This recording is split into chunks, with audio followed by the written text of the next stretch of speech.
આદિમં પૃથ્વીનાથ માદિમં નિષ્પરિગ્રહં આદિમં તીર્થનાથં ચ ઋષભસ્વામિનં સ્તુમે. એક મજાનું પદ આપણી સામે છે. આત્મ ભાવે સ્થિર હો. આપણી પૂરી સાધનાનું લક્ષ્ય આ એક જ છે, આત્મભાવમાં સ્થિર થવા.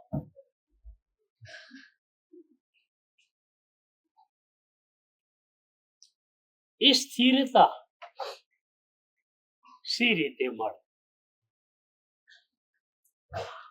એના માટે બે વાત છે. સાધકની સજ્જતા અને સદગુરુનો શક્તિપાત. સાધકની સજ્જતાની વાત આપણે જોઈ રહ્યા છીએ કે નિરંતર સ્મરણ પ્રભુનું, પૂર્ણ મન,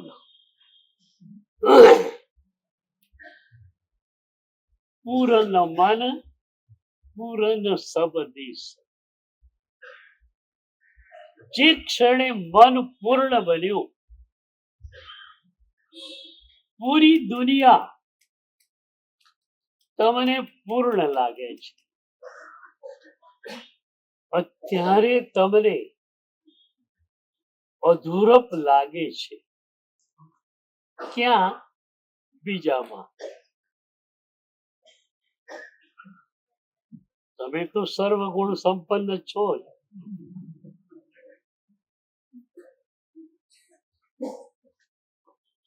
પણ બીજામાં તમને અધૂરપ દેખાય છે. તમે એવું સમજો છો કે એનામાં અધૂરપ છે, માટે મને અધૂરપનો અહેસાસ થાય છે. હકીકતમાં તમારું વિઝન બરોબર નથી, માટે તમને બીજામાં અધૂરપનો અભ્યાસ થાય છે. અમને લોકોને એટલી તો મજા છે કે જે પણ વ્યક્તિ સામે આવે એ પૂર્ણ જ લાગે છે. પ્રભુ એક જ ઝાટકે તમારી બધી જ ફરિયાદોનો નિકાલ કરી નાખે એમ છે. કેટલી બધી ફરિયાદો તમારી બીજાઓ માટેની છે.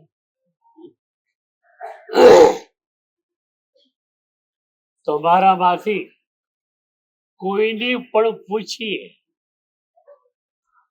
કે સંપૂર્ણ સુખી કોણ?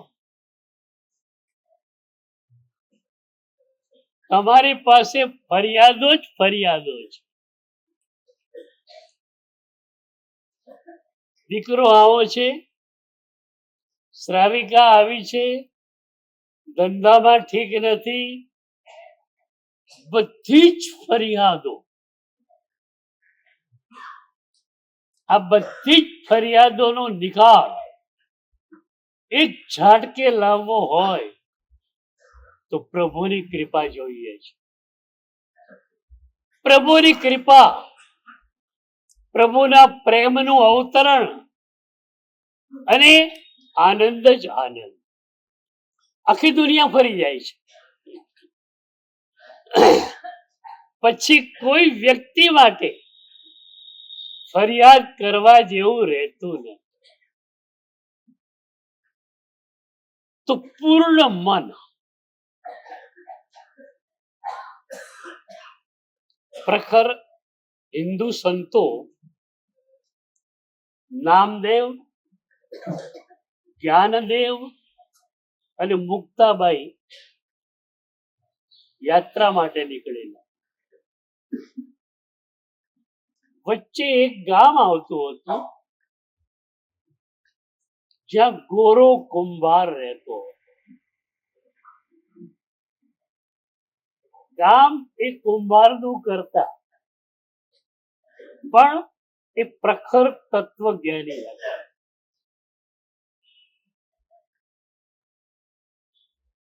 તો આ ત્રણેય સંતો ગોરા કુંભારને ત્યાં જાય છે. કુંભારે આગતા સ્વાગતા કરી, તેનીમાં ઉતારો આપ્યો. જ્ઞાનદેવ અને મુક્તાબાઈ ભીતર ઉતરેલા હતા. જે વ્યક્તિ ભીતર ઉતરી ગઈ એને બહારની દુનિયા જોડે કોઈ સંબંધ રહેતો નથી.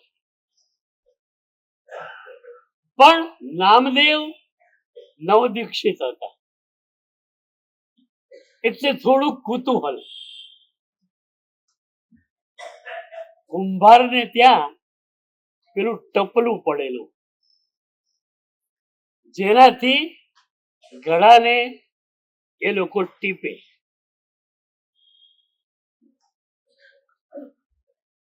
તો નામદેવે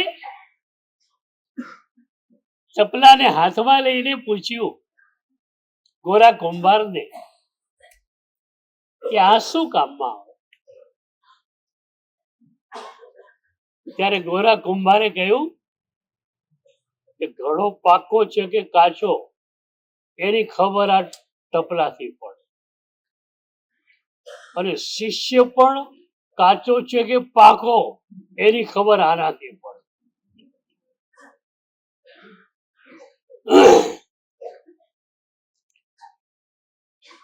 એમ કહીને ગોરા કુંભારે ટપલું પોતાના હાથમાં લીધું. એ વખતે મુક્તાબાઈ ત્યાંથી પસાર થઈ રહ્યા છે. ગોરા કુંભારે મુક્તાબાઈને ટપલું સહેજ ટચ કર્યું અને નામદેવ ગુસ્સે થઈ ગયા. એક સંત, અને એ સંતને તમે ટપલું લગાવો, તમે છો કોણ? ગોરો કુંભાર હસે છે કે જો આ ટપલાથી ખબર પડી ગઈ કે આ શિષ્ય કાચો છે.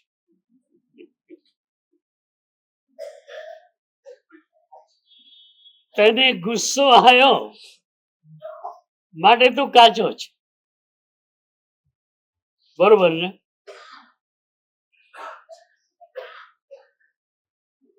બોલો, તમારો ક્રોધ કેવો હોય?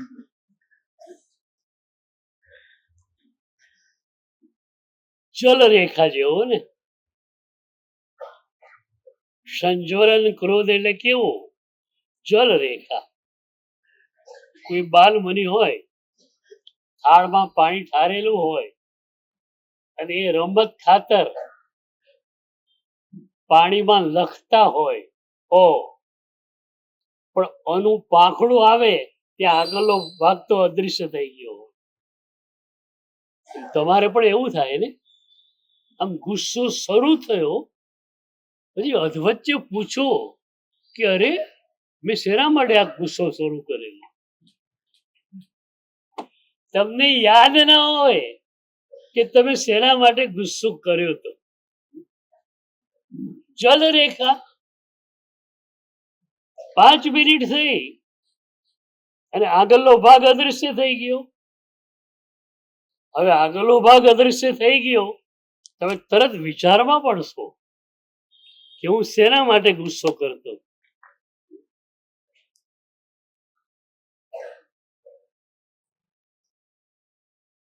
પૂર્ણ મન હોય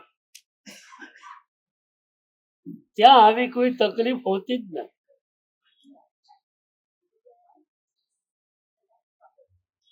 ગોરા કુંભારે નામદેવને કહી દીધું તું કાચો ઘડો છે. તમને ખ્યાલ છે, તમે ભીનો માટીનો પિંડ હો તો સદગુરુને કુંભાર બનવું પડે છે. તમારા માટે સદગુરુ શું ન કરવા તૈયાર છે, બધું જ કરવા તૈયાર છે. કબીરજીએ કહ્યું, ગુરુ કુમ્હાર શિષ્ય કુંભ હૈ, ઘડી ઘડી કાઢે ખોટ, અંદર હાથ સંવાર દે, બાહિર મારે ચોટ.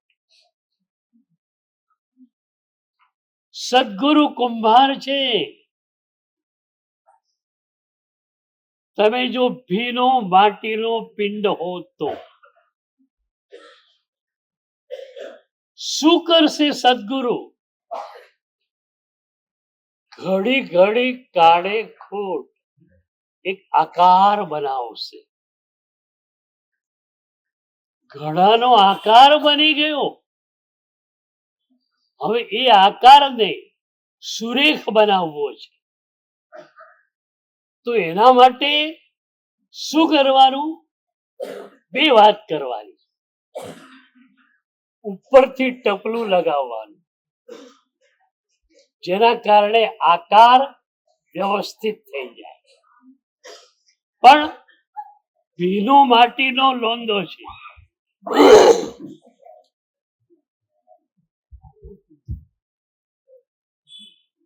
જોશથી ટપલું વાગી જાય તો માટીનો લોંદો નીચે પડી જાય. એટલે ગુરુ ડ્યુઅલ એક્શનમાં કામ કરે છે. અંદર હાથ સંવાર દે, બાહિર મારે ચોટ. જ્યાં કણે ટપલું લગાવવાનું છે ત્યાં ઘડાની અંદર પોતાનો હાથ રાખે. એ હાથને કારણે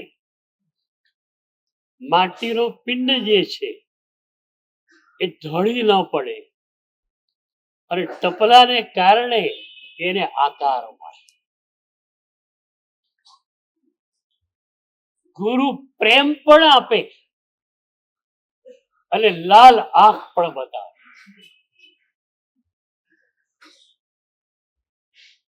બેઉ સાથે ચાલતું હોય.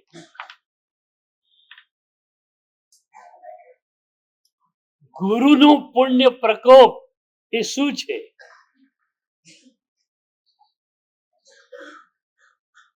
ત્યાં બહારથી ગુરુની આંખો લાલ લાગે, અંદરથી એ હસતા હોય. એક વાત તમને કહું, લાલ આંખ વાળાનો જમાનો અમારે ત્યાં હજુ છે, તમારે ત્યાં નથી. 50 વર્ષ પહેલા તમારે ત્યાં પણ લાલ આંખ વાળાનો જમાનો હતો. 50 વર્ષનો દીકરો હોય અને 75 વર્ષના એના પિતા ગુસ્સાથી કહે તો પેલો થથરી જતો. આજે તમારે ત્યાં પણ લાલ આંખ વાળાનો જમાનો નથી, સ્માઇલિંગ ફેસ વાળાનો જમાનો. પણ અમારે ત્યાં લાલ આંખ ચાલે છે. ચાલે ને ભાઈ? ચાલે કે નહીં? ગુરુ કેવા ગમે? લાલ આંખ વાળા.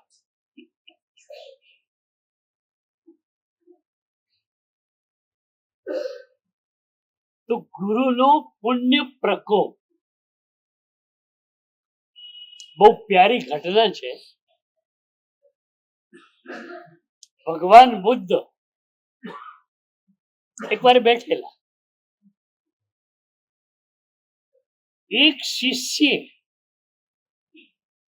કોઈ અકાર્ય કરેલું છે અને બુદ્ધ ગુસ્સે થઈને લડે છે. પટ્ટ શિષ્ય આનંદ તો ભગવાનના ગુસ્સાને જોઈ જ રહ્યો, પી રહ્યો. મારા ભગવાન અરે ગુસ્સે થાય. બુદ્ધ 5 કલાક સુધી લાખ કરીને પેલાને કડવા શબ્દો કીધા. એ શિષ્ય ચરણોમાં નમી માફી માંગી ગયો. એ પછી પટ્ટ શિષ્ય આનંદે પૂછ્યું કે ભગવાન તમે એને ગુસ્સે થયેલા? હજુ મને સપનું લાગે છે. તમે તો માત્ર હસતા ને હસતા જ હો. તમારો બીજો ચહેરો મેં ક્યારે પણ જોયો નથી. પહેલી જ વાર તમારા ચહેરા ઉપર આ ગુસ્સો દેખાયો. એ વખતે બુદ્ધ હસ્યા. બુદ્ધે કહ્યું કે આનંદ, મેં ગુસ્સો કર્યો એવું નથી, મેં ગુસ્સાનો ઉપયોગ કર્યો છે. મેં ગુસ્સો નથી કર્યો, ગુસ્સાનો ઉપયોગ કર્યો છે. પછી બુદ્ધે કહ્યું, વૈદ્ય પાસે એક દર્દી જાય છે, એને ડાયાબિટીસ છે. એ યુગમાં 2500 વર્ષ પહેલા પણ ડાયાબિટીસ હતો. એનું નામ મધુપ્રમેહ હતું. આર્ય ભિષકમાં પણ એનું નામ મળે છે.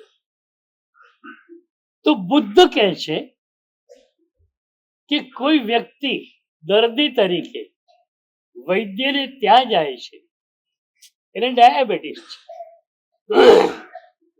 એ વખતે વૈદ્ય એને કડવા ઔષધો પાય, કડવો ઉકાળો પાય, કારેલાનો રસ એને પાય. તો બુદ્ધ કહે છે આનંદને કે વૈદ્ય કડવો થઈ ગયો કે વૈદ્ય કડવાશનો ઉપયોગ કર્યો? બે વસ્તુ થઈ ને. વૈદ્ય કડવો થતો નથી, વૈદ્ય મીઠો જ છે. પણ પેલા માટે કડવાશ જરૂરી છે તો કડવાશનો ઉપયોગ કરે છે. એમ હું તો મીઠો જ છું, પણ પેલા શિષ્ય માટે કડવાશનો ઉપયોગ જરૂરી હતો માટે એને કડવાશ આપી દીધી. એટલે બુદ્ધ કહે છે હું ગુસ્સે થતો નથી. આપણા એક પણ સદગુરુઓ ક્યારે પણ ગુસ્સે થતા રહ્યા. એમના ગુસ્સાને પણ ક્યારેક પીવાનો એ પુણ્ય પ્રકોપ. પુણ્ય પ્રકોપની વ્યાખ્યા શું છે? કે બહારથી તમને ગુરુ એકદમ ગરમ ગરમ લાગે, પણ અંદરથી એકદમ ઠંડા હોય.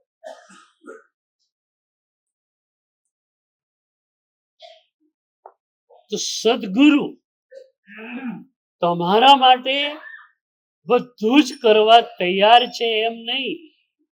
અગણિત જન્મોથી સદગુરુ ચેતના તમારા ઉપર કામ કરી રહી છે. એક મજાની ઘટના કહું જે તમે પણ ભૂલી ગયા છો. આજથી 400, 500 કે 1000 જન્મ પહેલા તમે બિલકુલ કોરી સ્લેટ જેવા હતા. પ્રભુ એટલે શું તમને ખ્યાલ નહોતો. પણ એમાં તમારું સૌભાગ્ય રહ્યું કે તમે એક સદગુરુના ચરણોમાં બેઠા. સદગુરુના તમારા તરફ ખુલતા બે જ કાર્યો છે. તમને પ્રભુની પ્યાસ નથી જાગી તો એ જગવી દેવી, અને પ્યાસ જાગેલી છે તો પ્રભુ સાથે તમારું મિલન કરાવી. આ સિવાયનું કોઈ કામ અમારું નથી. ઉપદાન કરાવવા છે તો ભાઈઓને ક્યાં રાખવા, બહેનોને ક્યાં રાખવી, મેનેજમેન્ટ વાળાને પૂછો. અમારું કામ તો એક જ છે, એ આવે એટલે ફેરા ફરાવી દઈએ. અગ્નિની સાથે ફેરા ફર્યા છો, આમ ભગવાન રાખી અને ફેરો ફરે. ભગવાન કેન્દ્રમાં હો અને તમે પ્રદક્ષિણા દેતા હોય તો બધાની અંદર એ દ્રશ્ય જોવા મળે. તો સદગુરુના તમારી તરફ ખુલતા બે જ કાર્ય. તો આપણે સદગુરુ પાસે બેઠેલા અને સદગુરુએ પરમ ચેતનાની બહુ જ મોહક વાતો કરી. પહેલી જ વાર પરમ ચેતનાની વાતો સાંભળી, આપણે પ્રભુના પ્રેમમાં ડૂબી ગયા. આ 1000 જન્મ પહેલાની તમારી કથા છે, તમારી બધાની અને મારી પણ.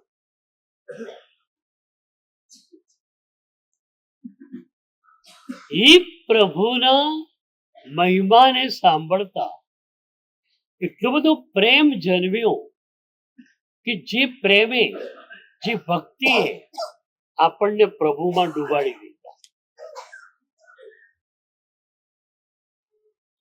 યાદ આવે છે?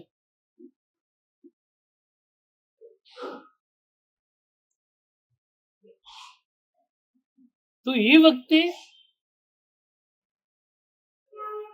આપણે પ્રભુને પ્રાર્થના કરી કે પ્રભુ તું આવો મજાનો છે તો મને કેમ ન મળે? તમને ક્યારે થયું આવું? આ સદગુરુને પ્રભુ મળી જાય તો અમને કેમ ન મળે? ક્યારે આમ પીડા થઈ છે? પ્રભુ વિના જીવન અધૂરું લાગે છે. એકવાર પ્રભુનો આસ્વાદ તમને મળી જાય પછી ગેરંટી સાથે કહું કે પ્રભુ વિના તમે રહી શકશો. એક જ વાર પ્રભુનો આસ્વાદ મારે કરાવવો. 4.5 મહિના સુધી મારો પરિશ્રમ એક જ રહેશે કે એક વાર તમે પરમાત્માનો આસ્વાદ લે. મેં આસ્વાદ લીધો, હું ડૂબી ગયો. હવે એના વિના એક ક્ષણ રહેવાનું હોય તો શક્ય નથી. આનંદ ઘનજી ભગવંતે કહેલું, આનંદ ઘન પીન પ્રાણ ન રહે ચીન, મોટી જતન કરી દી.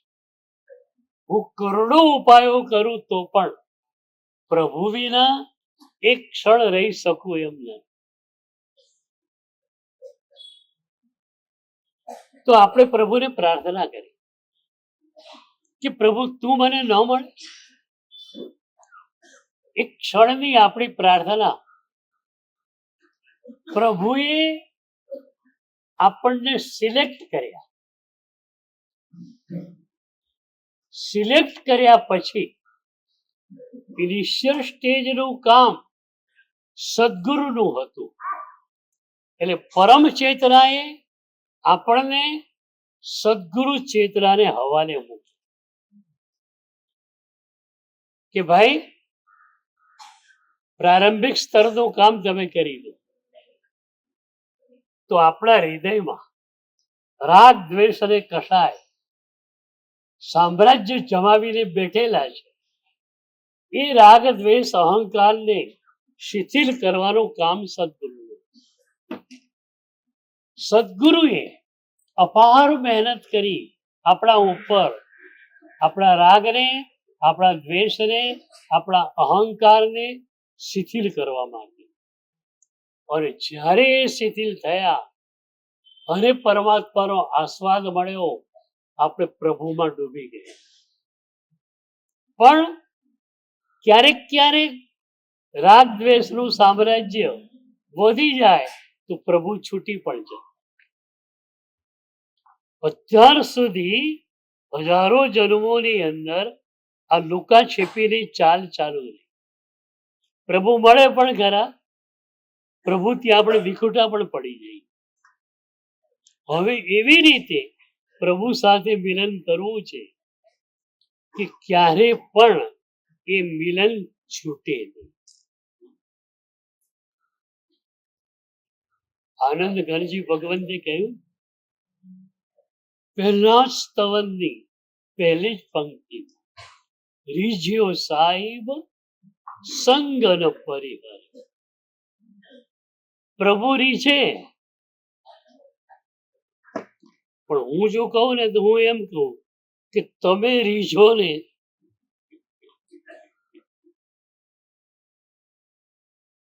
તો સંગ ન પરિહર. પ્રભુ તો રીઝેલા જ છે.